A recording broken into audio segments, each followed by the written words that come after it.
Hi everyone, my name is Anju Mullah. Today's date is 18th of January 2022. Today our topic for the video is non-access modifiers in Java.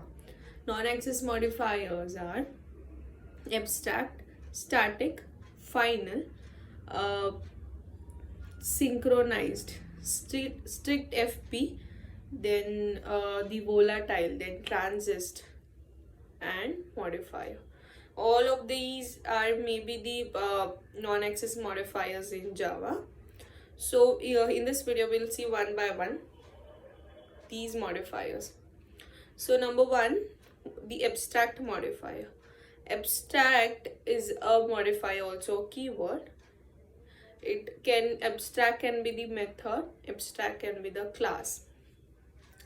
Secondly, what is abstract? Apart from the programming language, what is abstract? Abstract is nothing but only as a existing as an idea. It's not a real thing.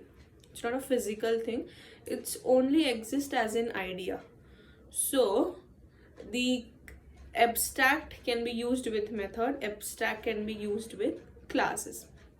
Whenever we are using abstract method, if we think there's a partial implementation, the method, that is the class is not complete, that is incomplete, partially implemented, then we can use the method as abstract. For example, if you have a class vehicle, in that method we have public int get number of wheels. So class is a vehicle. We don't know which vehicle the user is talking about. Is this a bike? Is this a car? Is this a bus?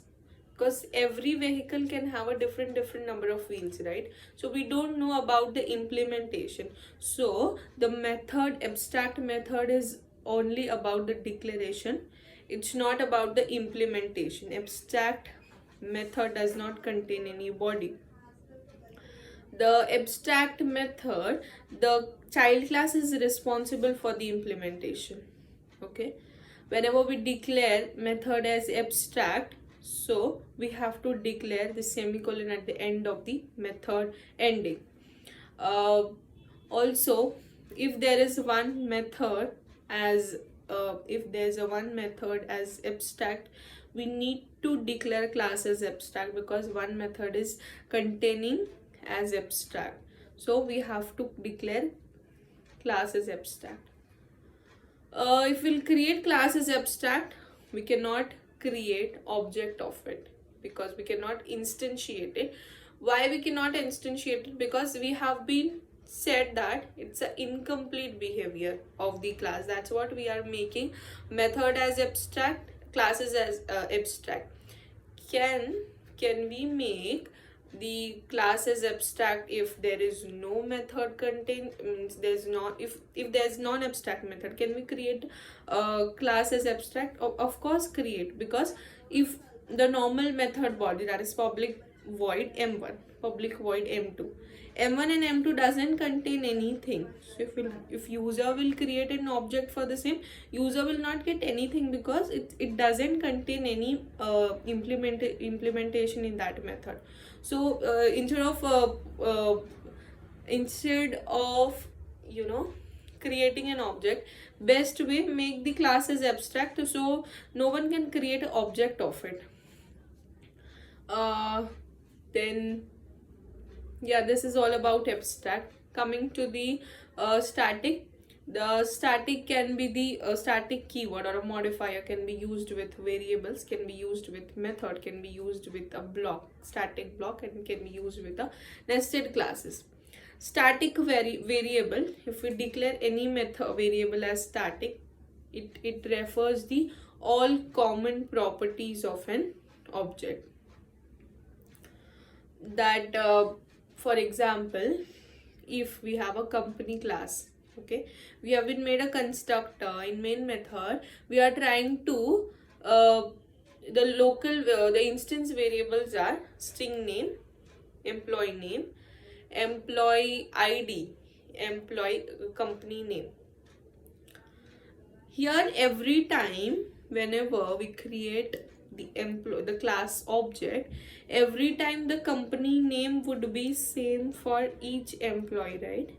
One company, many employees. So can we make that instance variable as static, so that it can be, one uh, reference would be created, and that will be useful for a further program. So we can make variables as static, we can make method as static as well, we can make classes as nested classes as static. If we'll create any, if we'll declare any method variable class as static, we cannot create object of it. The main advantage, or the major example is the main method. The public static void main. Static is main method means there's a main class, right? Main class is a method contain.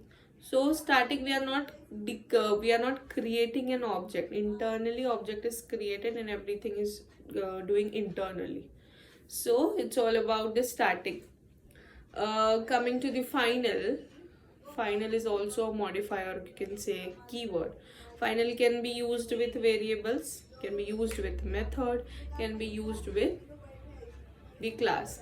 If we'll make any variable as final, you cannot change the value of it. It would be a constant value. If you try to do that, you'll get a compile time error. You won't do that. If you'll declare any method as final, you cannot override that method. If you declare any class as final, you cannot extend that class. About synchronized, synchronized is also a keyword, and for example, the real world example is that the railway ticket booking system. There are 4 seats available. One end user is trying or sending request for the 3 seats. Another end users is also seeing that there's a 4 seats are available, and he's also trying to send a request for a 2 tickets. Means 2 in the Java language, more than 2 or multiple threads are trying to access the same resources at same time. Means they are doing simultaneously. So there may be a chances for the data consistency. Now he'll not get that, nor he get that, because there's only a 4 seats are available. He wants 3 seats, he wants 2 seats, means 5 seats they required, but there are only 4 seats are available, so it won't happen. So it's a data inconsistency problem, right? So to resolve that problem, there's we can use a synchronized keyword to resolve this problem. Means one service can happen at one time only. The simultaneously things will not gonna happen. So that's what we can use a synchronized keyword. That's it all about the non-access modifier. Thank you so very much.